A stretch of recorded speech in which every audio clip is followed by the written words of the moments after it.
नमस्कार दोस्तों, कैसे हैं आप लोग। आई होप आप लोग बहुत अच्छे होंगे, स्वस्थ होंगे, मस्त होंगे। तो आइए आज की इस वीडियो में हम लोग देख लेते हैं कक्षा 10वीं के इतिहास का चौथा अध्याय। और चौथा अध्याय आप लोग का क्या दे रखा है, औद्योगिकरण का युग। आज की इस वीडियो में जो है पूरा वीडियो अगर आप लोग देख लेते हैं तो आपका जो ये चौथा अध्याय है एकदम जबरदस्त तरीका से, बारीक तरीका से जो है आप लोग का खत्म हो जाएगा, कहीं कोई दिक्कत की बात नहीं है। और बहुत सारे बच्चे कह रहे होंगे कि सर चौथा अध्याय पढ़े, हमने तीसरा अध्याय नहीं पढ़ा, दूसरा अध्याय नहीं पढ़े। भाई वीडियो बन चुका है, अगर आप लोग नहीं देखें तो इसी वीडियो के नीचे डिस्क्रिप्शन बॉक्स में आप लोग को लिंक दे देंगे, वहां से आप लोग जाके देख लीजिएगा। और तीनों अध्याय जो मैंने पढ़ाया, तीनों अध्याय के पाठ के प्रश्न उत्तर भी करवा रखा है एकदम जबरदस्त तरीका से। जाइए और वहां से आप लोग देख लीजिए। और बहुत सारे बच्चे कहते हैं ना भाई इतिहास जो है सर समझ में नहीं आता, बोरिंग सब्जेक्ट है। सर नहीं है बोरिंग सब्जेक्ट, मैं कह रहा हूं ना, बस आप 10 से 15 मिनट इस वीडियो को देख लो। अगर बोरिंग लगे तो छोड़ के चले जाना। एकदम जो चीज को अगर हम नहीं समझ पाते हैं ना, वो हमें बोरिंग लगता है। जब आप समझने लगोगे ना तो फिर आपको अच्छा लगने लगेगा। ओके, तो आज की इस वीडियो में हम लोग क्या पढ़ने वाले हैं, औद्योगिकरण। औद्योगिकरण का युग। अब भैया औद्योगिकरण क्या है, औद्योगिकरण किसको कहते हैं भाई, नहीं समझ में आ रहा है। सर औद्योगिकरण है क्या। अच्छा, ये जो हम पहने हैं ना, ये पहने हैं, अभी मान लिया जाए इसको हम बोल देते हैं हुडीज है ना। पहले, इससे पहले अगर आप जाओ 10 साल पहले जाओ तो ज्यादातर लोग जो है हाथ से बुना हुआ स्वेटर पहनते थे।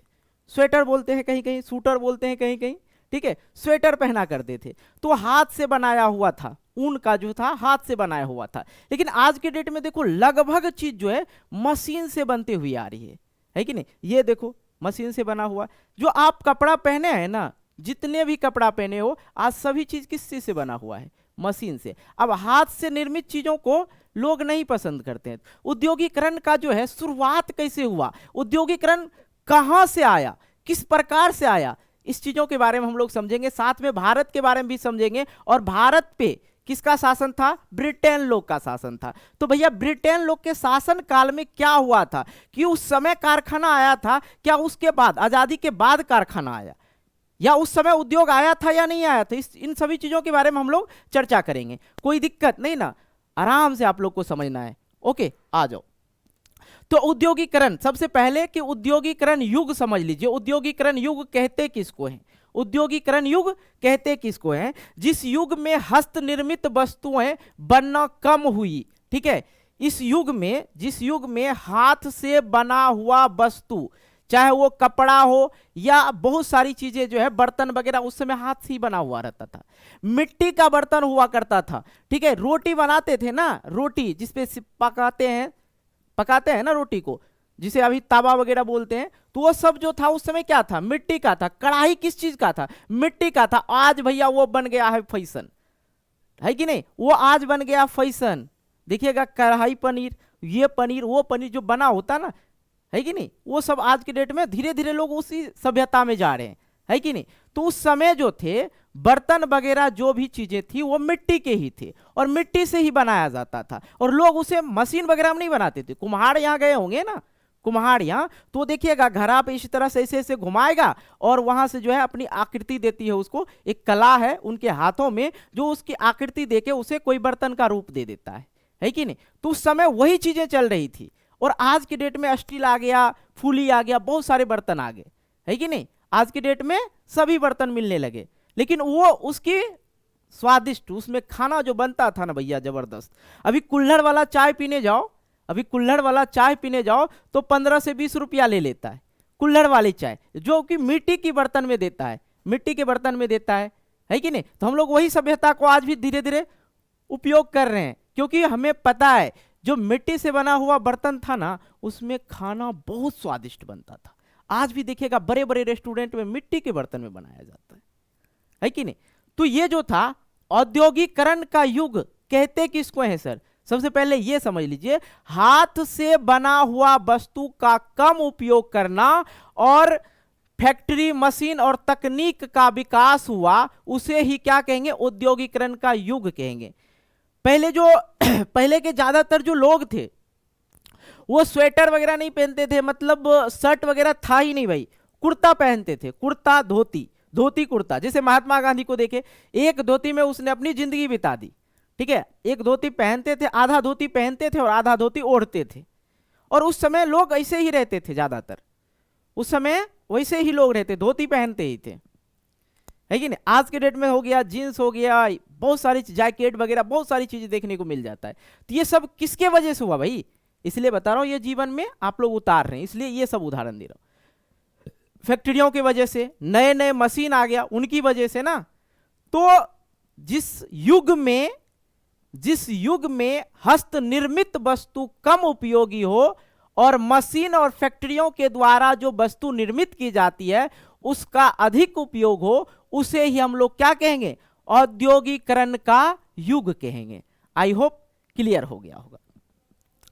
इसमें खेतिहार समाज और औद्योगिक समाज, जो खेतिहार मतलब जो खेत में काम कर रहे गांव के जो लोग हैं, ठीक है, खेतिहार समाज औद्योगिक समाज में बदल गया। जो खेतिहार समाज था, जो खेतों में काम करने वाले लोग थे, घरों में जो काम करने वाले लोग थे, वो क्या होगा, धीरे धीरे करके क्या हो गया, औद्योगिक समाज में बदल गया। मतलब ये सब भी जो है वही चीजें करने लगे जो उद्योग में, फैक्ट्री मशीन एवं तकनीकी आ गया तो वहां पे ये लोग काम करने लगे। जो खेतिहार समाज के लोग थे, आगे हम आपको बताएंगे कि उनको ऑर्डर दिया जाता था, जिसे ऑर्डर दिया जाता था और लेते थे कि इस पे काम करना है, ठीक है। तो ऊन वगैरह लेके स्वेटर वगैरह बुनने का काम जिस प्रकार से यहाँ कर रहे हैं, ठीक है, हालांकि आप लोग को पता नहीं आता या नहीं आता, इस तरह से जो है बिना जाता था स्वेटर वगैरह को, ठीक है। तो धीरे धीरे जो है कि नहीं, हम लोग जो गांव के लोग थे, भले हम लोग गांव के हैं, बट जो नया शहर में जो फैशन हो रहा है ना, वही फैशन हम अपने ऊपर उतार लेते हैं, है कि नहीं। तो जो खेतिहार लोग थे,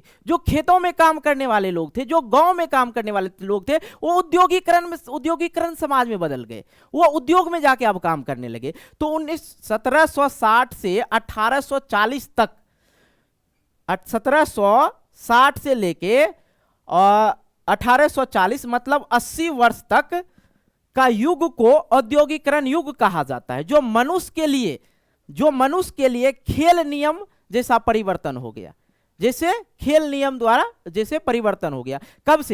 कब ये आया औद्योगिकरण युग, कब से कब तक रहा, तो 1760 से लेके 1840 तक रहा। इतना बदल गया, मतलब एक खेल के तरह बदल गया, है कि नहीं जी। लोग जो है अब सारा चीज डिपेंड कहाँ करने लगे, यहाँ फैक्ट्री मशीन तकनीकी वगैरह विकास हो गया, वही सब में सब लग गए। तो ये जो चीजें मैं आप लोग को बताया, औद्योगिकरण का युग बताया, जो औद्योगिकरण युग बताया अभी सिर्फ, जो बदलाव हुआ था। लेकिन औद्योगिकरण के पहले क्या हुआ था भाई, इन चीजों के बारे में सर चर्चा नहीं किए। हाँ कर लेते हैं, चलो। पूर्व औद्योगिकरण, उस समय उद्योग नहीं था, फैक्ट्री मशीन तकनीक वगैरह नहीं था। तो औद्योगिकरण के पूर्व मतलब पहले की बात बताता हूं। यूरोप में औद्योगिकरण के पहले के काल में, यूरोप की चर्चा कर रहे हैं अभी, कहां की, यूरोप की। यूरोप बताए थे ना, यूरोप फ्रांस वगैरह सब चीज के बारे में मैंने चर्चा कर रखा है, ओके। तो यूरोप में औद्योगिकरण के पहले काल में पूर्व औद्योगिकरण का काल कहते हैं। यूरोप में औद्योगिकरण काल से पहले के जो समय थे उसी को क्या बोलेंगे, पूर्व औद्योगिकरण क्या बोलेंगे उसको, पूर्व औद्योगिकरण का काल बोलेंगे। दूसरे शब्द में कहा जाए कि यूरोप में सबसे पहले कारखाना लगने के पहले के काल को पूर्व औद्योगिकरण काल कहेंगे। पूर्व औद्योगिकरण काल कहेंगे किसको, जिस समय उद्योग वगैरह नहीं था उससे पहले के समय को पूर्व औद्योगिकरण समय कहेंगे या पूर्व औद्योगिक काल कहेंगे, है कि नहीं। काल बोले तो समय, काल मतलब समय होता है। इस अवधि में गांव में सामान बनते थे जिसे शहर में व्यापारी खरीदते थे। उस समय जो लोग थे हाथ से बनाते थे बहुत सारी चीजें, जैसे मैंने बर्तन का बताया, स्वेटर का बताया, है कि नहीं, बहुत सारी चीजें जो जैसे फर्नीचर वगैरह हो गया, ये सब सारा का सारा चीज हाथ से ही बनाया जाता था, बहुत सारी चीजें। तो इस अवधि में गांव में सामान बनते थे और गांव के शहर के जो व्यापारी थे, छोटे छोटे जो गांव थे उसके जो लोग थे ना, एक दूसरे से क्या थे, व्यापारी वगैरह से कांटेक्ट रखते थे। क्या रखते थे, कांटेक्ट रखते थे। और ये जो है व्यापारी ऑर्डर देते थे, भैया इतना माल हमें जरूरी है, आप ना उसे बना दो। तो ये क्या करते थे, बना के इसको देते थे, पैसे लेते थे। इसी तरह उनका जीवन यापन चल रहा था। आदि औद्योगिकरण, दरअसल अगर बात करें इंग्लैंड और यूरोप में फैक्ट्रियों की स्थापना से पहले ही अंतरराष्ट्रीय बाजार के लिए बड़े पैमाने पे औद्योगिकरण उत्पादन होने लगा था। अब भैया यहाँ पे सवाल ये आता है कि सर एक बात बताइए, क्या उस समय औद्योगिकरण के पूर्व मतलब औद्योगिकरण के पहले सर, क्या औद्योगिकरण के पहले सर अंतरराष्ट्रीय व्यापार होता था? अरे भैया अंतरराष्ट्रीय व्यापार क्या होता है सर? तो एक देश से दूसरे देश को कनेक्ट करना।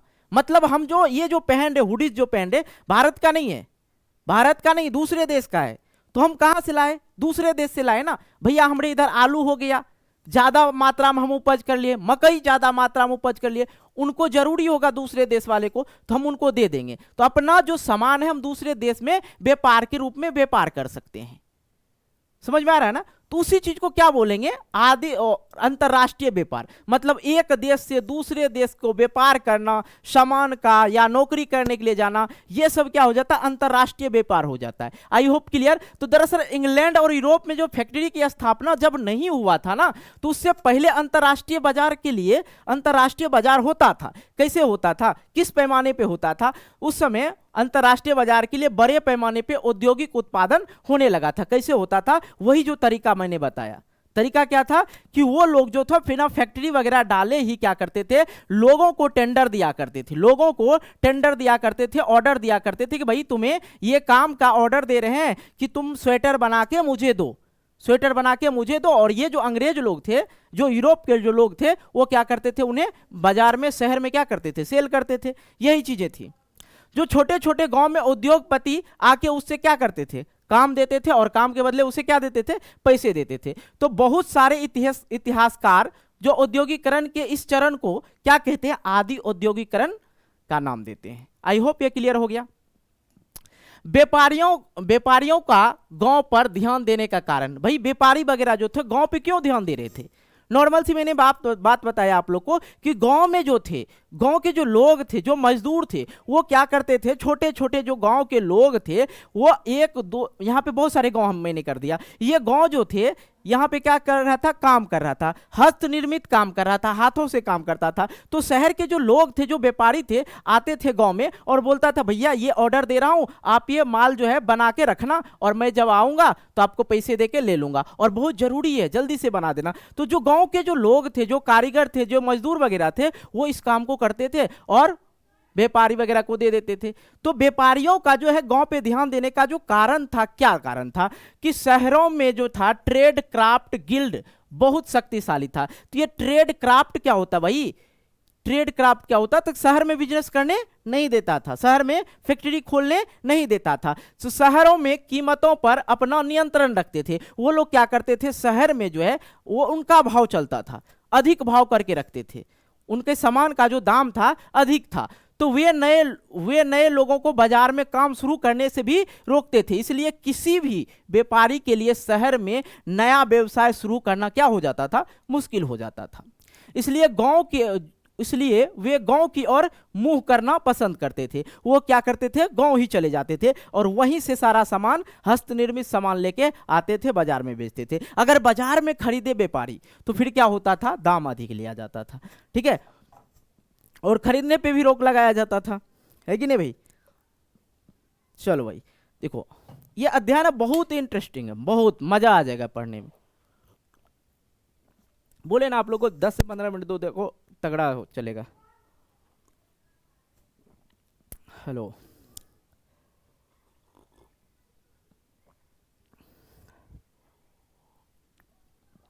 गरम था। चलो भाई आगे देखते हैं हम लोग। स्टेपलर क्या होता भाई? स्टेपलर क्या है?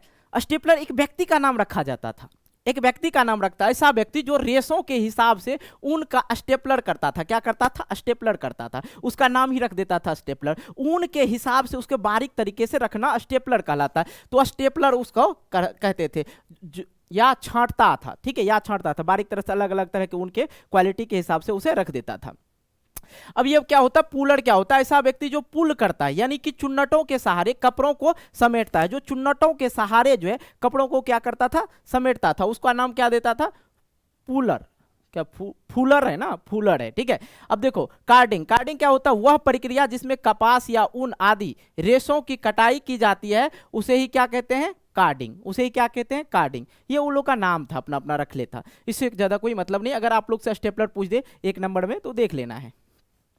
आइए नेक्स्ट देखते हैं कारखानों की शुरुआत। अब भैया मैंने आप लोग को जो है क्या बता दिया, आधुनिक युग से पहले और आधुनिक युग के बाद। सबसे पहले तो आधुनिक युग के बाद बताया था, फिर आधुनिक युग से पहले की बात बता रखा था, ठीक है। अब आते हैं कारखानों की शुरुआत होती है। तो भैया कारखानों की जो सबसे पहले शुरुआत होती है 1730 ईस्वी में होती है।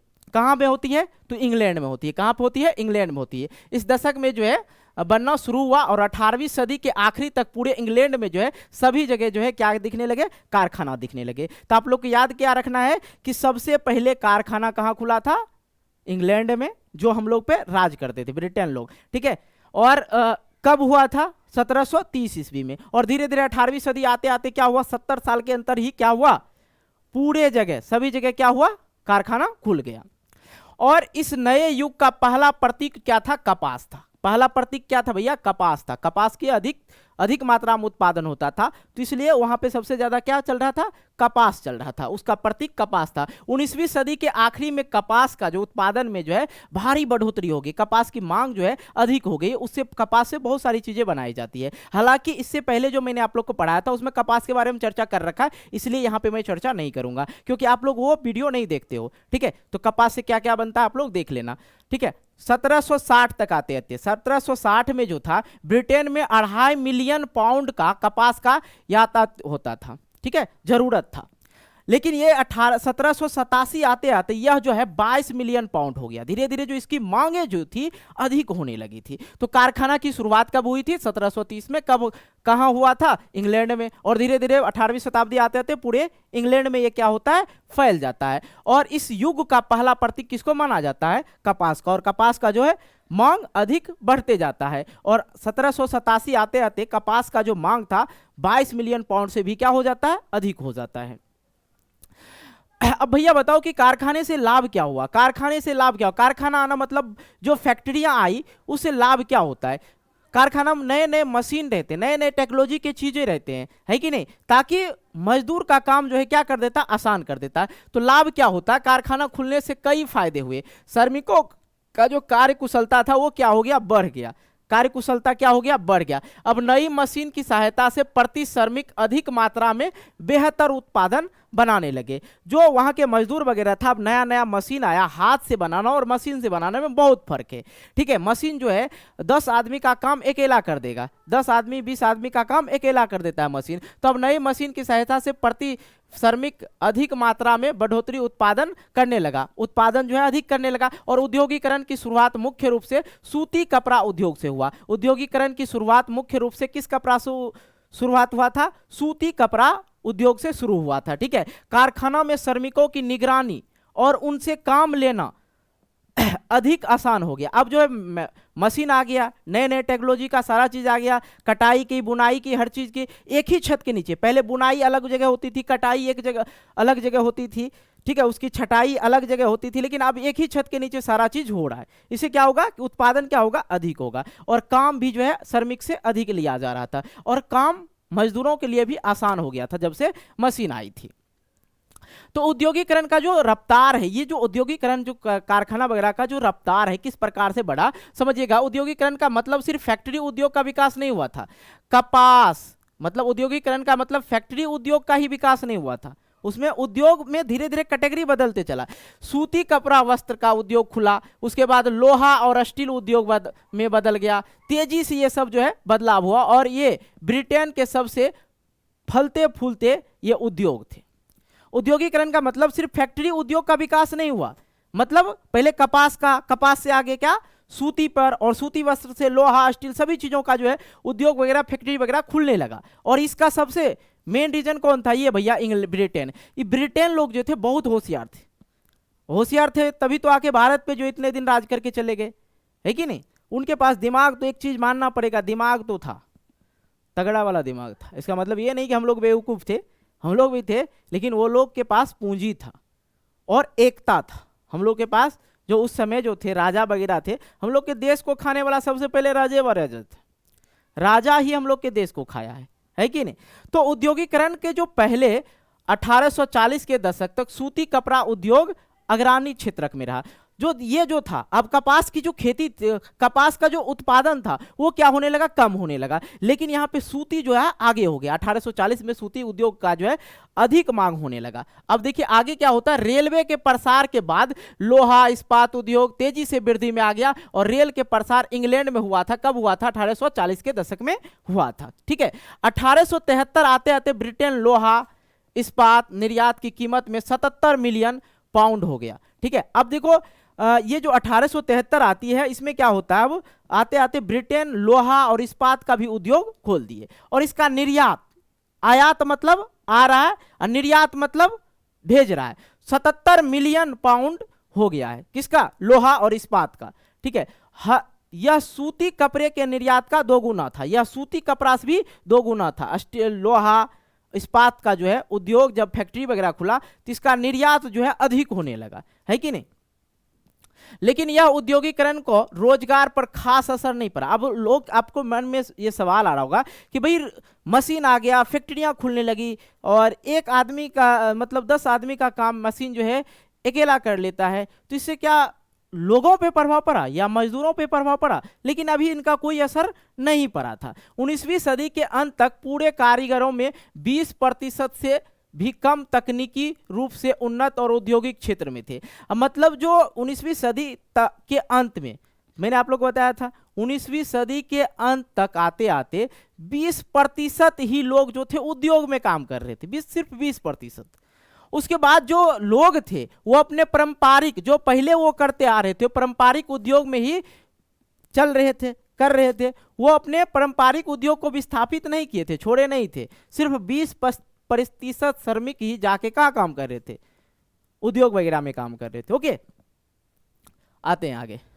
नए उद्योगपति परंपरागत उद्योग की जगह क्यों नहीं ले सके। जो नए उद्योगपति आया, जो परंपरागत, जो पहले चल रहा था, हाथ से बिनाई का काम, मतलब हस्त निर्मित चीजों को, अब ध्यान समझना, यहाँ पे मजेदार टॉपिक है और मजा भी आ जाएगा मेरे भाई। थोड़ा सा हम ड्रिंक कर लेते हैं वाटर, थोड़ा गला ये हो जाता ना।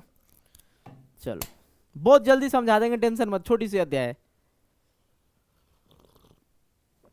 कोई टॉपिक नहीं छोड़ेंगे, छोटी सी अध्याय, टॉपिक नहीं छोड़ना है क्योंकि एग्जाम बहुत नजदीक है आप लोग का।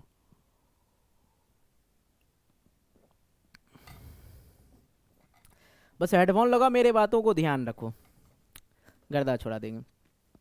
चलो इतना तक देख लिए तो एक और बात याद आ गया भाई, अभी तक आप लोग हमारे पेड कोर्स को ज्वाइन नहीं किए तो जल्दी से आप लोग ज्वाइन कर लेना भाई। कर क्या रहे हो, एकदम आप लोग को बर्गर के दाम में जो है क्लास मिल रहा है।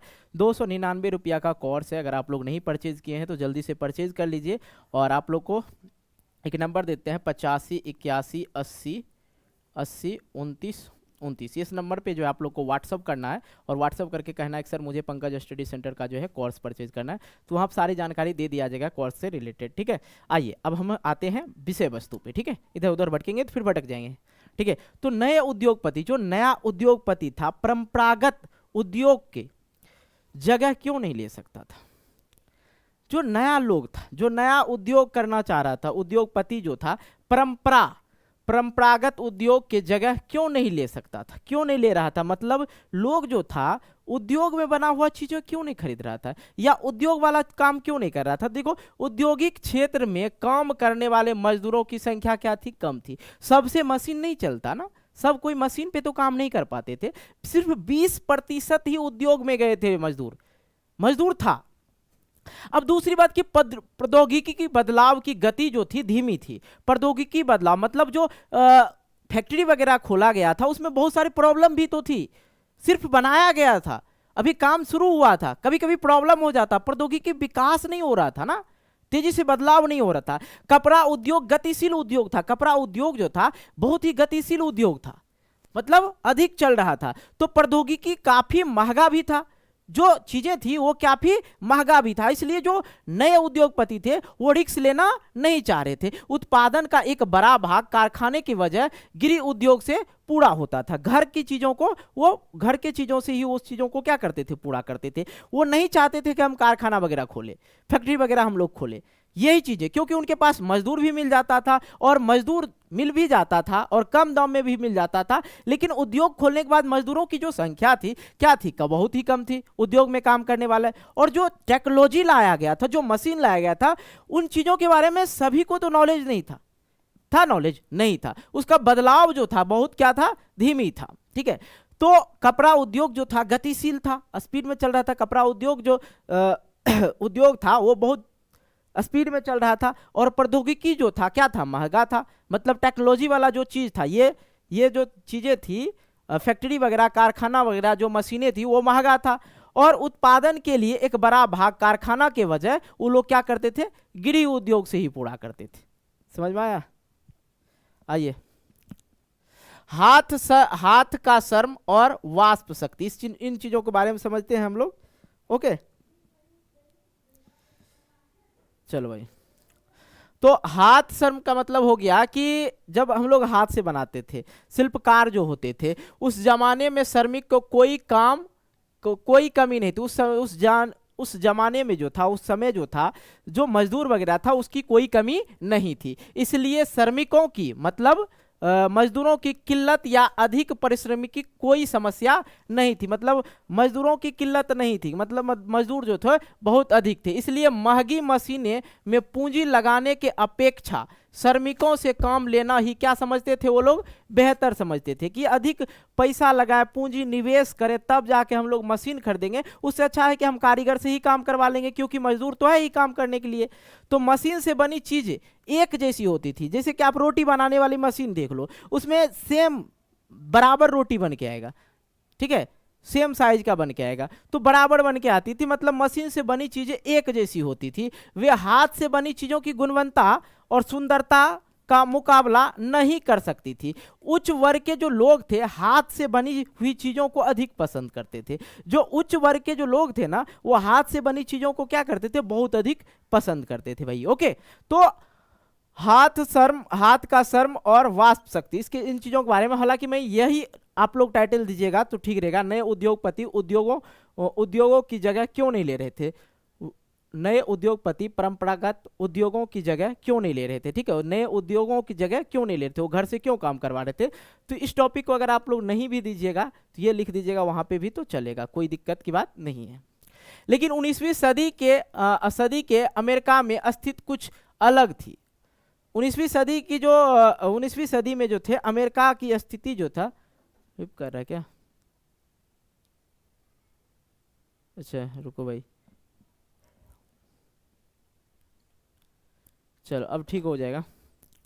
लेकिन 19वीं सदी के अमेरिका की स्थिति कुछ अलग थी। वहां पर श्रमिकों की कमी होने के कारण मशीनीकरण हो गया। अब भैया होता क्या, अमेरिका में जो था मजदूर वगैरह कम था, तो वहां पे क्या हो जाता, मशीनीकरण, एक ही मात्र रास्ता बच जाता, क्या, मशीनीकरण। और वहां पे क्या हो जाता है, मशीनीकरण हो जाता। ओके, और 19वीं शताब्दी में यूरोप के उद्योगपति मशीन के अपेक्षा हाथ के श्रम को अधिक पसंद करते थे। क्यों?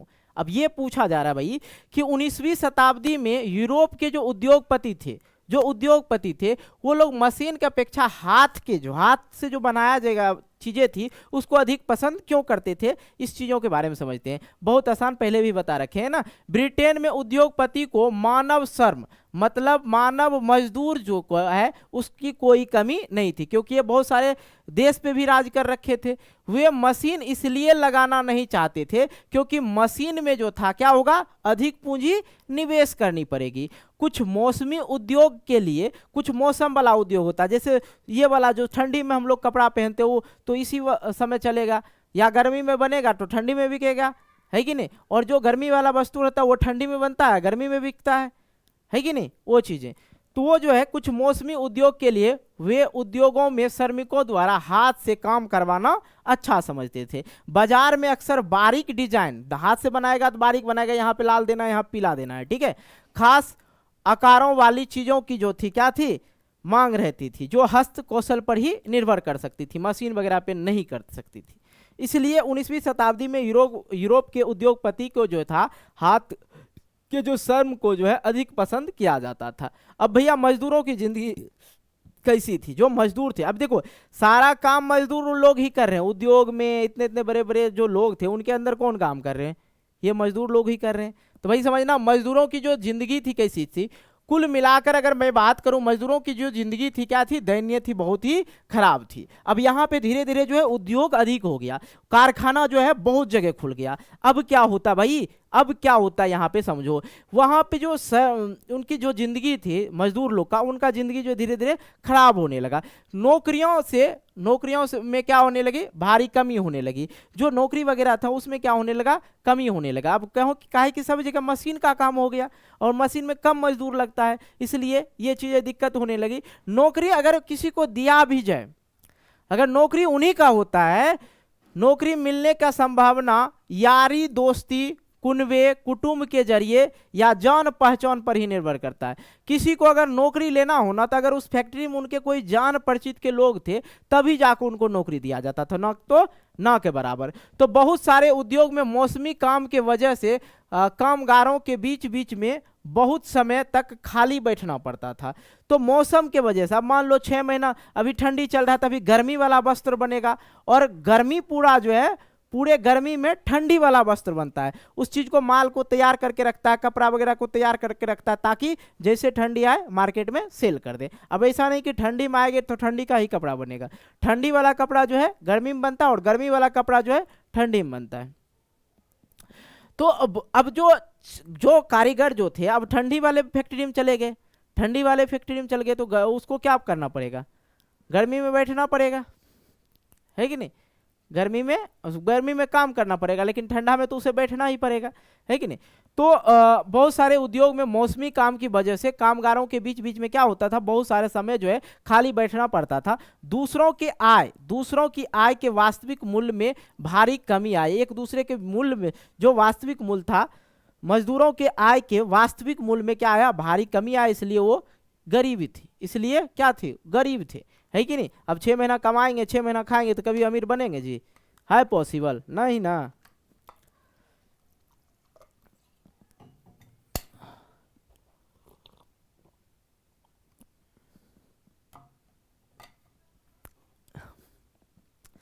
मुझे लग रहा प्लस कर रहा है क्या, नहीं ठीक है। शिपनिंग जेनी, सॉरी, ये जो है शिपनिंग जेनी, ये सूत काटने वाला मशीन होता है, ठीक है। ये जो था सूत काटने वाले मशीन था, जो किसने निकाला था, किसका आविष्कार था, जेम्स हरग्रीव्स ने। किसने, जेम्स हरग्रीव्स के द्वारा 1964 ईस्वी में बनाई गई थी। शिपनिंग जेनी का आविष्कार किसने किया था, जेम्स हरग्रीव्स के द्वारा किया गया था। कब किया गया था, 1764 ईस्वी में किया गया था। शिपनिंग जेनी से क्या होती है, सूत काटने की मशीन थी। पहले एक कटता था, इससे शिपनिंग जेनी से जो है 2 3 4 कटता था, मतलब अधिक सूता जो है कट जाता था। ओके, शिपनिंग जेनी मशीन का विरोध होने लगा। शिपनिंग जेनी मशीन का जो है अब विरोध होने लगा। क्यों विरोध होने लगा, शिपनिंग जेनी मशीन आया तो एक ही बार में बहुत सारा सूता काट देता था, है कि नहीं। अब वहां पे मजदूरों की संख्या कम होने लगा, मजदूर क्या होने लगे, बेरोजगार होने लगे। तो 19वीं सदी के मध्य तक अच्छे दौर में भी शहरों की आबादी लगभग 10% से अत्यधिक गरीब हुआ करता था।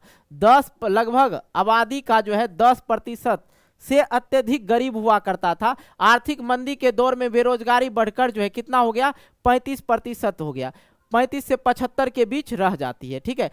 बेरोजगारी बढ़कर 35 से 75% की हो जाती, बेरोजगार हो जाते। जब मशीन आ गया तो क्या हो गया, बेरोजगार हो गया लोग। तो बेरोजगारी की आशंका की वजह से मजदूर नए प्रौद्योगिकी, जो नए टेक्नोलॉजी आने लगा, प्रौद्योगिकी आने लगा, चिढ़ने लगे। उनसे क्या लगा, उनको खुनुस बढ़ने लगा कि भाई ये नए जो प्रौद्योगिकी आ रहा है, टेक्नोलॉजी आ रहा है, इससे तो हमारा रोजगार ही जा रहा है, ठीक है। तो उद्योग में शिपनिंग जेनी मशीन जो था, उद्योग में शिपनिंग जेनी मशीन का इस्तेमाल शुरू किया गया। तो मशीन पर क्या कर दिया, हमला कर दिया। वहां पे क्या किया, मशीन पे जो है हमला कर दिया। कौन, वहां की महिला लोग वगैरह। 1840 के दशक के बीच रोजगार के अवसरों में क्या हुई, वृद्धि हुई। क्योंकि उस समय क्या हुआ, इससे नहीं हुआ, फैक्ट्री वगैरह से नहीं हुआ। 1840 के दशक में क्या हुआ, वहां पे सड़क वगैरह चौड़ीकरण करने लगा, सड़क वगैरह बनाने लगा। उसमें क्या हुआ, मजदूर का जरूरत था, ठीक है। तो 1840 के दशक के बाद रोजगार का अवसर में वृद्धि हुई, क्योंकि सड़क को चौड़ा किया गया, नए रेलवे स्टेशन बने,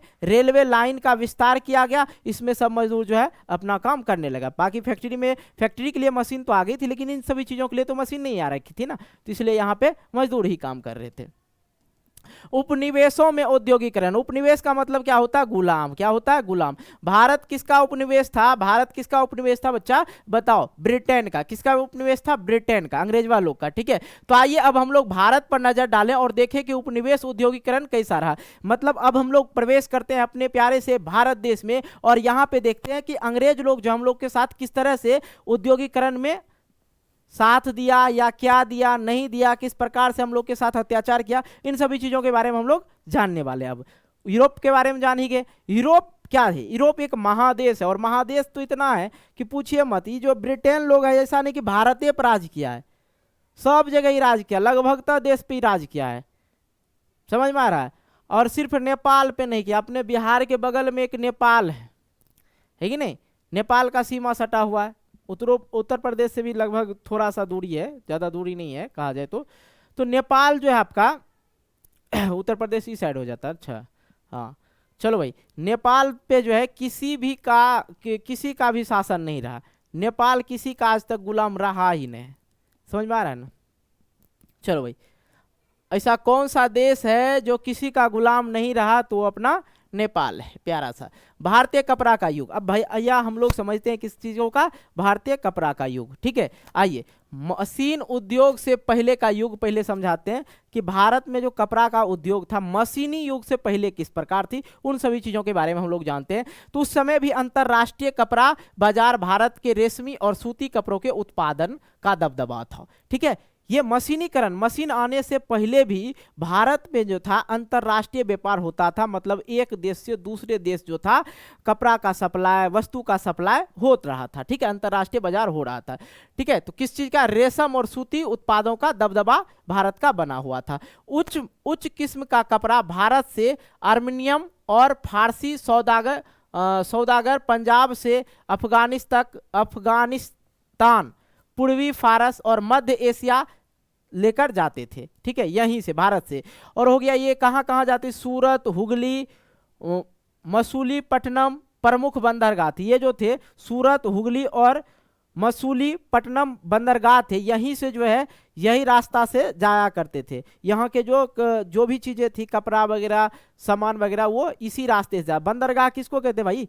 समुद्र गए हैं? समुद्र में कभी जाइएगा समुद्री क्षेत्र में, तो वहां पे जो घाट बना रहता है, मतलब जहां पे नाव और जहाज लगती है, उसी को बोला जाता है बंदरगाह। तो वो अंतरराष्ट्रीय वहां पे जहाज आते हैं, दूसरे देश से भी जहाज आते हैं वहां पे। ठीक है, उसी को क्या बोला जाता है? बंदरगाह बोला जाता है। आई होप ये क्लियर हो गया, कोई दिक्कत की बात नहीं है, कोई दिक्कत की बात नहीं है भाई। तो विभिन्न प्रकार के भारतीय व्यापारी और बैंकर इस व्यापार में नेटवर्क में शामिल हुए थे। क्या थे? नेटवर्क में शामिल थे। तो भारत के जो लोग थे, ऐसे तो अंतरराष्ट्रीय व्यापार हो ही रहा है एक दूसरे से देश, तो यहाँ के जो बैंकर और कुछ व्यापार के जो लोग थे एक दूसरे से क्या थे? नेटवर्क में जुड़े हुए थे, ताकि सप्लाई जो है अच्छी तरह से हो जाए।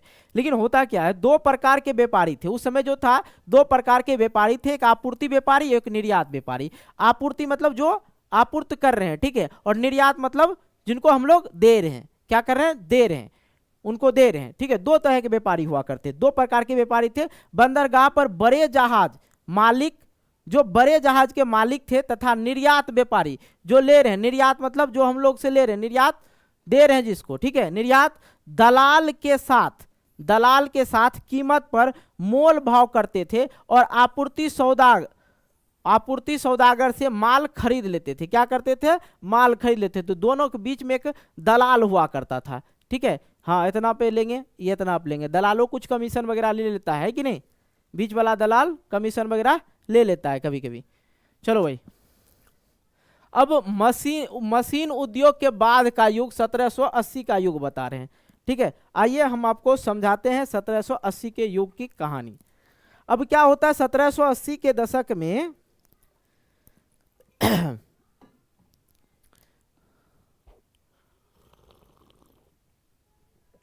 अब देखो ईस्ट इंडिया कंपनी जो भाई, अब ईस्ट इंडिया कंपनी के बारे में हम लोग समझ लेते हैं। ईस्ट इंडिया कंपनी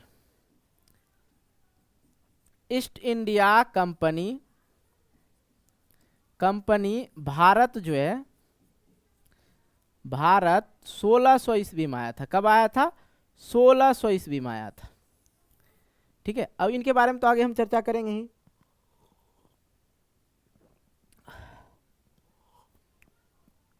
अगर गर्म पानी नहीं पियेंगे ना तो खांसी होगा तो फिर पढ़ा नहीं पाएंगे।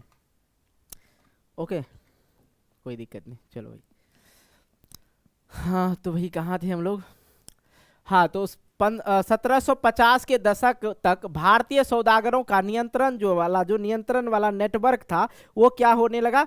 टूटने लगा। क्या होने लगा? टूटने लगा। यूरोपीय कंपनियों की ताकत क्या होने लगी? बढ़ने लगी। और सूरत और हुगली जैसे पुराने बंदरगाह क्या पड़ गए? कमजोर पड़ गए। माल सप्लाई नहीं दे पा रहे थे, नहीं ले पा रहे थे, क्योंकि यूरोपियन कंपनी की ताकत जो थी अधिक बढ़ गई थी। और बंबई जिसको बोलते हैं मुंबई तथा कलकत्ता, ठीक है, उस समय कलकत्ता बोला जाता था। ठीक है, अब क्या बोला जाता था?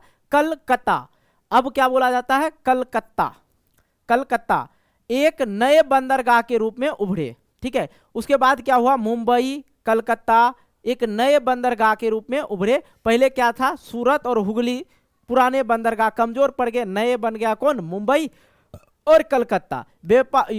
व्यापार यूरोपीय कंपनियों के द्वारा नियंत्रित हो गया। अब जो सारा व्यापार था उस किसके हाथ में चला गया? यूरोपीय कंपनी के द्वारा हाथ में चला गया। और यूरोपीय जहाजों के जरिए होता था ये सब जो काम हो रहा था, यातायात और निर्यात का जो काम हो रहा था किसके द्वारा होने लगा? अब यूरोपीय कंपनियों के द्वारा होने लगा। ये सारा काम यही लोग करने लगे। शुरुआत में भारत के कपड़ा व्यापार में कोई कमी नहीं थी।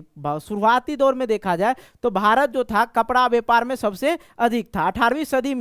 18वीं सदी में यूरोप में भी भारतीय कपड़ा का भारी मांग पड़ गया। तो यूरोप में भी जो है भारत से ही कपड़ा जाता था। ठीक है, तो यहां से वो लोग क्या करते थे? यहाँ से कच्चा माल लेके जाते थे और वहां से बना के वही चीजों जो हमने उसको कच्चा माल बेचा वो उनका कपड़ा बना के लाते थे और भारत में बेचा करते थे।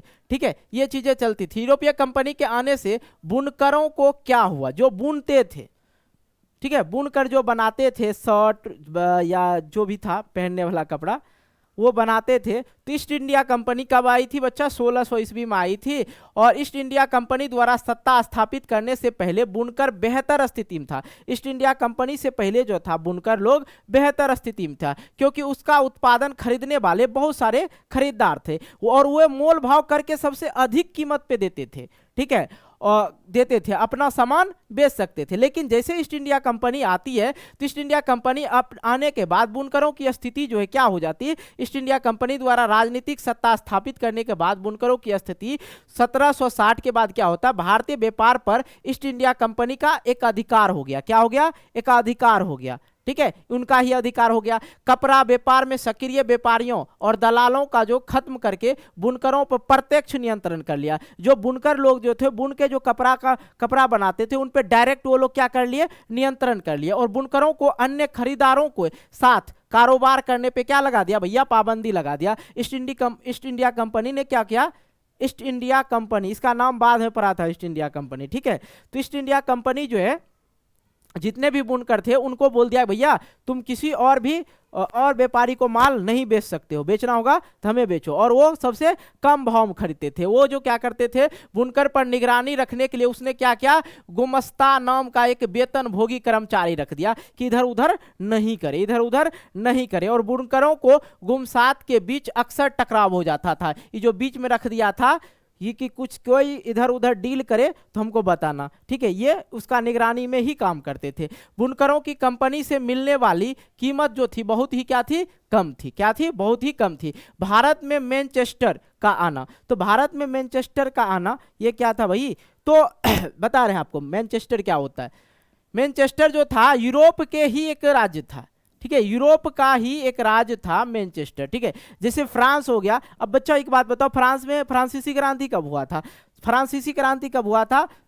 1789 ईस्वी में जो था क्या हुआ था? फ्रांसीसी क्रांति हुआ था। और उसके बाद 1804 में फ्रांस पे किसका शासन हुआ? नेपोलियन का हुआ। किसका हुआ? नेपोलियन का शासन हुआ।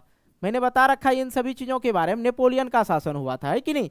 तो ये जो मैं आप लोग को बता रहा हूं यहीं पे एक राज्य था मैनचेस्टर। तो 19वीं सदी के शुरुआत से ही भारत से कपड़े का निर्यात में कमी आने लगी। 19वीं सदी जैसे आया तो भारत में जो पहले कपड़ा कितना जा रहा था? बहुत जा रहा था, अधिक जा रहा था। लेकिन भारत से कपड़ों का निर्यात मतलब जाना जो है क्या होने लगा? धीरे धीरे कम होने लगा। 1811 से 12 में भारत भारत से होने वाले निर्यात सूती कपड़े के हिस्सेदारी 33% था, और जो कि 1850 से 51 तक आते आते मात्र 3% रह गया। आप बात समझ में आ रहा है? जो सूती कपड़ा था उसका निर्यात जो है कम होने लगा। निर्यात कम होने लगा, क्यों कम होने लगा भैया? क्योंकि जो ब्रिटेन के जो लोग थे वो लोग क्या करते थे, हमसे कच्चा माल खरीदते थे, और कच्चा माल खरीद के वहां से वो फैक्ट्री से सूती कपड़ा मंगा लेते थे, और सूती कपड़ा मंगा लेते थे तो वो कहते थे इंडियन लोग को, जो सूती कपड़ा मंगा लिया, जो इंडिया वाले का कपड़ा था उस पर क्या करता है, वो कर लगा देता है। इंडिया की वस्तु पे क्या लगा देता है, वो लोग कर लगाता है। अब लोग करेगा क्या, खरीदेगा किसका? अब पैसा तो अधिक है नहीं, किसका खरीदेगा? वो उनका दाम कम था, जो ब्रिटेन लोग था उनके सामान का दाम कम था, तो लास्ट में लोगों को क्या करना पड़ा? लास्ट में लोग वही पहनने लगे। आपको मैंने पढ़ाया था पिछले अध्याय में, ठीक है, पिछले अध्याय में पढ़ाया था कि असहयोग आंदोलन में क्या हुआ? जो अंग्रेज लोग थे, अंग्रेज लोग के साथ जो काम कर रहे थे, वकील हो गया, डॉक्टर हो गया, सब जो है छोड़ दिए थे, कपड़ा जलाकर उसका बहिष्कार कर दिया था, है कि नहीं? तो ब्रिटेन के निर्माताओं के दबदबा के कारण सरकार ने ब्रिटेन इंपोर्ट ड्यूटी लगा दी, और क्या किया उसने, ताकि इंग्लैंड में सिर्फ वहां बनने वाली वस्तुओं ही बिके, इंग्लैंड में सिर्फ वहां बनने वाली ही वस्तु बिके, और भारत की वस्तु पे क्या लगा दिया भैया? कर लगा दिया। आई होप ये क्लियर हुआ। ईस्ट इंडिया कंपनी पर भी इस बात के लिए दबदबा डाला गया कि वो ब्रिटेन के बनी चीजों को भारत के बाजारों में बेचे, और जो ईस्ट इंडिया कंपनी थी वो 1600 ईस्वी में आई थी, और उस कंपनी को भी दबाव दिया कि भैया जो इंग्लैंड में जो बन रहा है, ब्रिटेन में जो बन रहा है ना वस्तु, उन्हीं चीज को आप भारत में बेचिए, कंपनी है। तो क्या हुआ, 18वीं सदी के अंत तक भारत सूती कपड़ों का आयात न के बराबर था, मतलब आयात जो था न के बराबर था, लेकिन 1850 आते आते कुल आयात में 31% हिस्सा सूती कपड़े का था, और 1870 के दशक तक यह हिस्सेदारी बढ़कर 50% से क्या चला गया, ऊपर चला गया। 18वीं सदी के अंत में भारत में जो है सूती कपड़ा का आयात न के बराबर था, लेकिन 1850 जब आता है तो कुल आयात में 31% की क्या होती, बढ़ोतरी होती है, और 1870 आते आते जो है क्या होता है, 50% की बढ़ोतरी हो जाती है। अब मैनचेस्टर के आगमन से भारतीय बुनकरों के सामने आई समस्या। जब मैनचेस्टर आया था तो भारत के जो बुनकर थे उनको क्या क्या समस्या आया था। 19वीं सदी के आते आते बुनकरों की समान नई समस्या को जन्म हुआ। तो मैंने ईस्ट इंडिया कंपनी में बता ही दिया था बुनकर को क्या किया था, ठीक है। तो ये क्या क्या भारतीय बुनकर की समस्या क्या हुआ, नियमित बाजार का ढह जाना, स्थानीय बाजार को संकुचित हो जाना, अच्छी कपास का ना मिल पाना, ऊंची कीमत पर कपास खरीदने के लिए मजबूर हो जाते थे लोग। 19वीं सदी के अंत तक भारत में फैक्ट्रियों द्वारा उत्पादन शुरू हुआ और भारतीय बाजार में मशीन उत्पादन बढ़ गई। तो ये सब जो थी समस्या थी कि नियमित जो बाजार थी वो खत्म हो गई, अस्थायी बाजार को संकुचित होना पड़ा और अच्छी कपास भी नहीं मिल पा रहा था, तो क्योंकि सारा कपास तो ट्रांसपोर्ट कर दिया गया था इंग्लैंड, ठीक है। ऊंची कीमत पर कपास आकर खरीदने के लिए वो लोग मजबूर हो गए थे, भाई किसी ना किसी प्रकार से खरीदते। 19वीं सदी के अंत में जो है भारत में जो है फैक्ट्रियां उत्पादन शुरू हो गया, ठीक है। भारत में क्या होता है, फैक्ट्रियां शुरू हो जाता है। अब जो है 19वीं सदी में जो भारत में जो है फैक्ट्रियां खुलना शुरू हो जाता है। तो भारत में कारखानों की जो शुरुआत हुई थी 19वीं शताब्दी में हुई थी। तो मुंबई में सबसे पहले याद रखना कि बंबई में पहला सूती कपड़ा मिल खोला गया। ये चीजें ना बेटा याद रखना, आप लोग को क्या करना है, याद रखना कि बंबई में पहला सूती कपड़ा मिल खुला था। सबसे पहला मिल कहाँ खुला था, बंबई में। कब, 1854 में। और उसमें उत्पादन 2 वर्ष के बाद ही शुरू हो गया था। 1862 में 4 मिल और खुल गए। उसी दौरान बंगाल में जूट मिल भी खुला, उसी दौरान जो है बंगाल में जूट मिल भी खुला। और कानपुर में 1860 के दशक में एल्गिन मिल की शुरुआत हुई थी, ठीक है। अहमदाबाद में भी इसी अवधि में पहला सूती मिल खुल गया, चालूवर भी हो गया। और मद्रास के पहले सूती मिल जो था 1874 ईस्वी में उत्पादन हो चुका था वहां भी। तो फैक्ट्री की जैसे आया 2 साल के अंदर 4 फैक्ट्री फट से खुल गया। और सबसे पहला फैक्ट्री कहाँ खुला था, मुंबई में। किस चीज की खुली थी, तो सूती कपड़ा का। और कब खुला था, 1854 में। प्रारंभिक उद्यमी, मतलब प्रारंभ में क्या हुआ ये सभी चीन के साथ, जो अब क्या किया, भारत के जो लोग थे किसके साथ कर रहे थे, ये कंसल्ट कर रहे थे चाइना वाले के साथ। मतलब बातचीत किनके साथ हो रही थी हम लोग का, चाइना वाले के साथ। अब यूरोप वाला से हमको धोखा मिल गया, और जो जिस इंसान से धोखा मिल जाता है तो भैया उससे क्या विश्वास करना है, विश्वास करने लायक नहीं। तो ये सभी चीन के साथ व्यापार में शामिल थे। उदाहरण के लिए बंगाल में जो था द्वारिका नाथ टैगोर ने, इन्होंने 6 संयुक्त उद्यम कंपनी लगाई थी। तो अब धीरे धीरे जो थे भारत के लोग भी जो थे वो धीरे धीरे यहाँ पे क्या करने लगे, फैक्ट्रियां वगैरह लगाने लगी, और डील किससे करने लगे, चाइना वाले से। मुंबई में डिनोस पेटिट और जे.एन. टाटा ये कंपनी खुल गई। सेठ हुकुमचंद ने कलकत्ता में पहली जूट मिल लगाई, और जे.डी. विड़ला ने भी यही किया। और मद्रास के कुछ सौदागर जो बर्मा, मध्य पूर्व और पूर्वी अफ्रीका से व्यापार करते थे, ठीक है, और कुछ वाणिज्यिक के समूह जो भारत के भीतर ही व्यापार करते थे। तो ये जो थे, ये द्वारिका नाथ टैगोर जो थे 6 संयुक्त उद्यम कंपनी लगाई थी, कहाँ पे, भारत में। और ये सारी जो कंपनियां हैं ये कहाँ पे है, भारत में ही थी। तो ये इस बार जो डील हो रहा था, किसकी डील हो रही थी, धागे की डील हो रही थी। किस तरह के, धागा का डील हो रहा था, किससे, चाइना से। किससे, चाइना से, ठीक है, चीन से।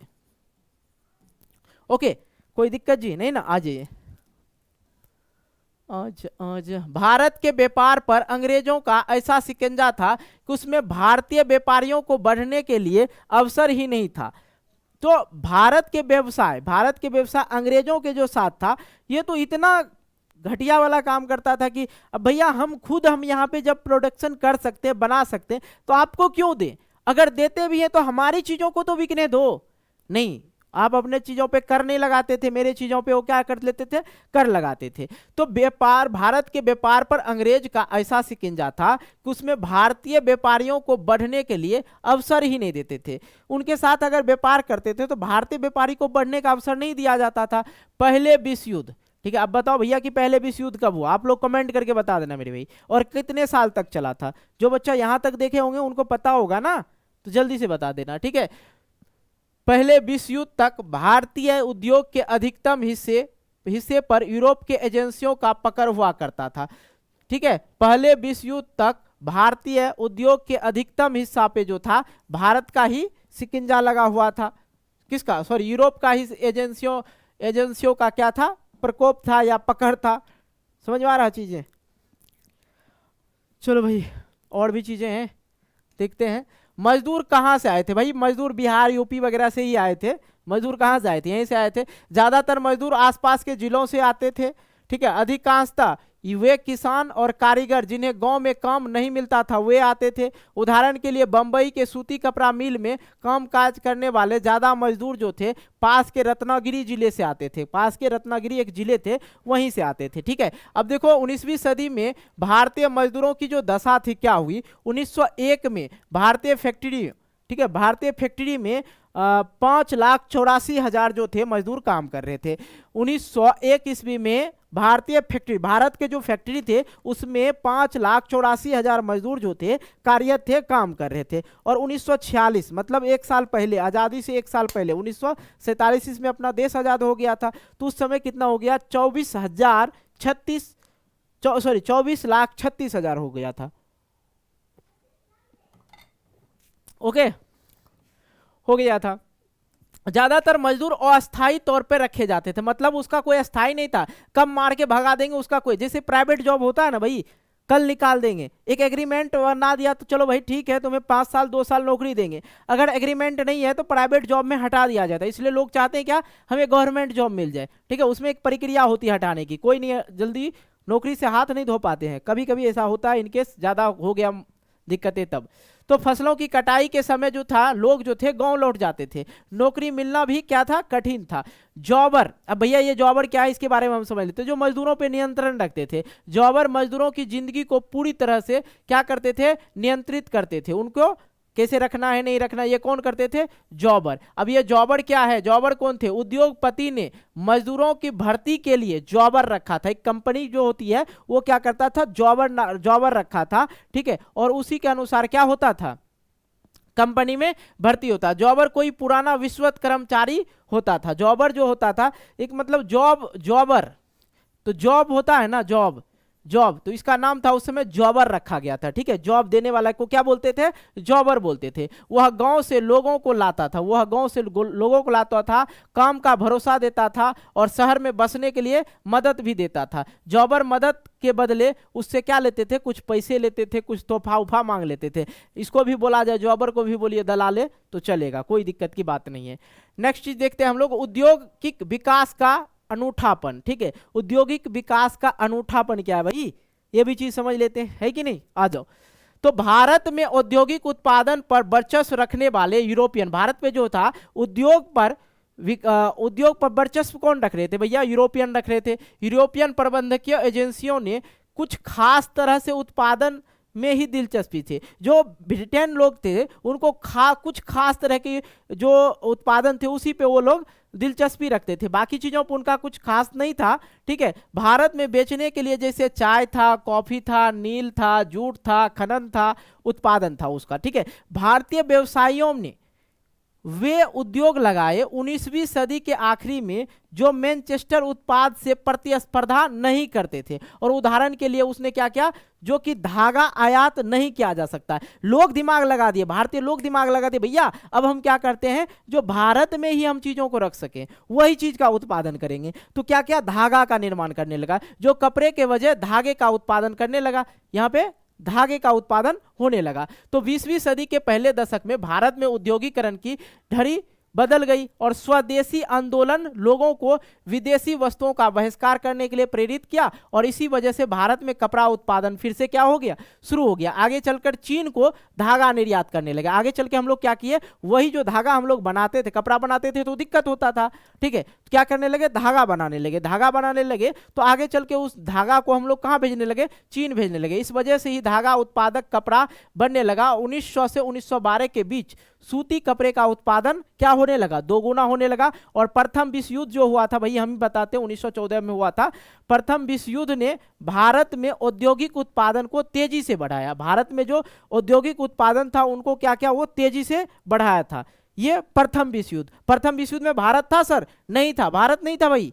भारत के सैनिक जरूर लड़ने गए थे क्योंकि उस समय हम लोग पे किसका शासन था? अंग्रेज लोग का शासन था, है कि नहीं जी? तो स्थापना की गई क्योंकि ब्रिटिश मिले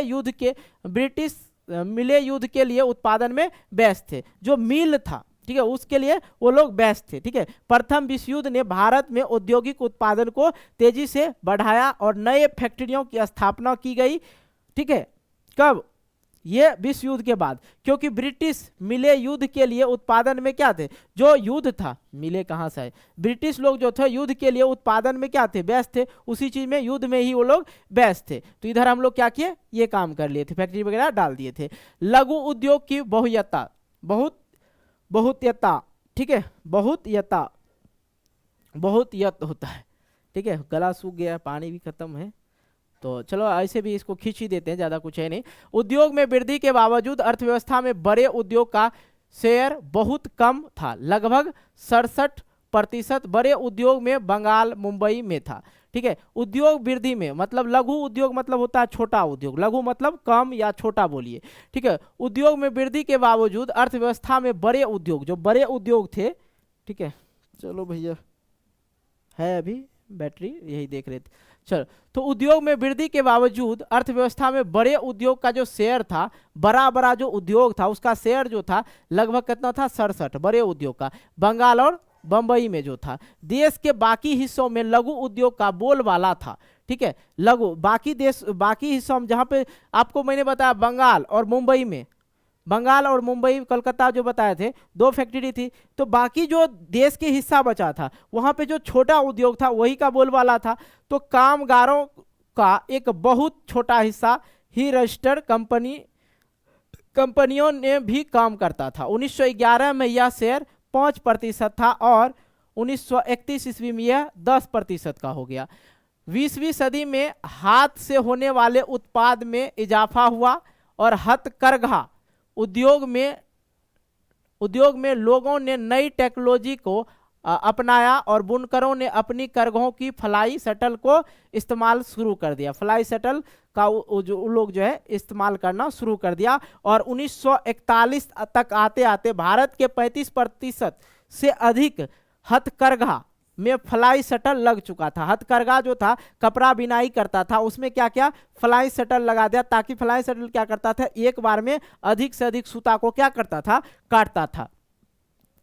त्रावणकोर, मद्रास, मैसूर, कोचीन और बंगाल जैसे मुख्य क्षेत्रों में 70 से 80% हथकरघों में फ्लाई शटल क्या कर दिया, लगा दिया गया। इसके अलावा और भी नई सुधार हुए, जिसमें हथकरघा के क्षेत्र में उत्पादन की क्षमता क्या हो गई, बढ़ गई। धीरे धीरे मशीन टेक्नोलॉजी चीज़ों को और भी बढ़ाते गए, बताते गए, इस तरह से लगाते गए ताकि आगे भी उस चीज़ों का उपयोग करते गए। धीरे धीरे हो जाता है। फ्लाई शटल क्या, रस्सी और पुलियों के जरिए चलने वाली एक यांत्रिक औजार है, जिसका बुनाई करने के लिए इस्तेमाल किया जाता है। ऐसे इसको रस्सी जो पुलिया होता है, पुलिया जो होता है, ये कटिंग, मैंने इससे पहले बताया कि फ्लाई शटल जो है कटिंग करता है, सूता का एक बार में बहुत सारा सूता को कटिंग करता है। तो ये इस प्रकार से लगा होता है, ठीक है।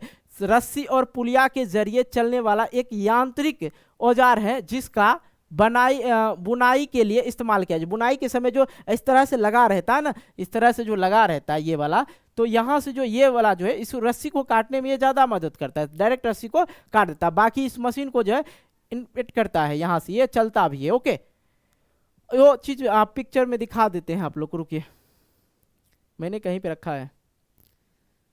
चलो भाई, चलो भाई, चलो भाई, चलो भाई, चलो भाई, आई, हाँ देखो, ये यहाँ पे क्या करता है, फ्लाई शटल को लगा देता है। ओके, यही चीजें दिखा रहे थे।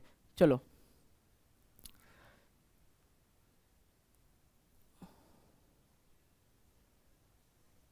ये यहां तक हो गया। अब वस्तुओं के लिए बाजार, ग्राहकों को रिझाने के लिए उत्पादक कई तरीके अपनाते थे। जो ग्राहक थे उनको रिझाने के लिए, अपने और करने के लिए जो है उत्पादक जो उत्पादन कर रहे थे, ग्राहकों को बहुत तरह से अपनाते थे, ठीक है। ग्राहक को आकर्षित करने के लिए विज्ञापन एक जाना माना तरीका, मतलब विज्ञापन वगैरह दिखाते थे, ये सामान लीजिए अच्छा होता ना, अभी एड्स वगैरह देखते हैं, और ऐसे एक आते हैं उधर से कहते ये जूता पहनिए, कंफर्ट होगा, ये होगा। बस लोग जो है किसी हीरो को देख के वो जूता को पहनना शुरू करता है, उसी को बोला जाता है विज्ञापन वगैरह। मैनचेस्टर के उत्पादक अपने लेबल पर उत्पादन का स्थान जरूर दिखाते थे। मेड इन मैनचेस्टर का लेबल क्वालिटी का प्रतीक माना जाता था। इन लेबल पर सुंदर चित्र भी होते थे, और इन चित्रों में अक्सर भारतीय देवी देवताओं का तस्वीर होती थी। स्थानीय लोगों से तारतम्य बनाने का यह एक अच्छा तरीका था।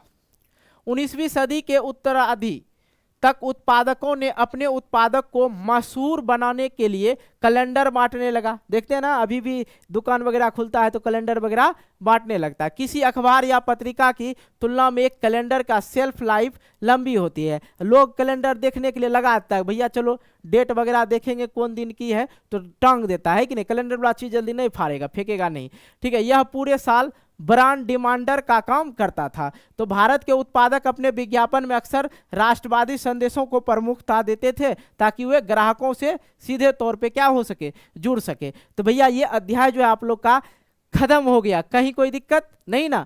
और हाँ, वीडियो अच्छी लगी तो यार वीडियो को लाइक करना, और इसके बाद जो इसका वीडियो आएगा सेकेंड, इसका दूसरा वीडियो जाएगा, इसका तो हो गया, ये खत्म हो गया आपका अध्याय, ठीक है। लेकिन आएगा जो वीडियो, नेक्स्ट वीडियो, वो आएगा आपका इस अध्याय का प्रश्न, मतलब अध्याय के प्रश्न उत्तर भी हम करवाते चलते हैं। तो चौथा अध्याय खत्म हो गया, कैसा लग रहा है आप लोग कमेंट जरूर करें। बाकी वीडियो अच्छी लगी तो वीडियो को लाइक कर देना, दोस्तों के साथ शेयर कर देना, और हाँ चैनल पर नए हो चैनल को सब्सक्राइब करके नोटिफिकेशन बिल को प्रेस करके ऑल कर लेना।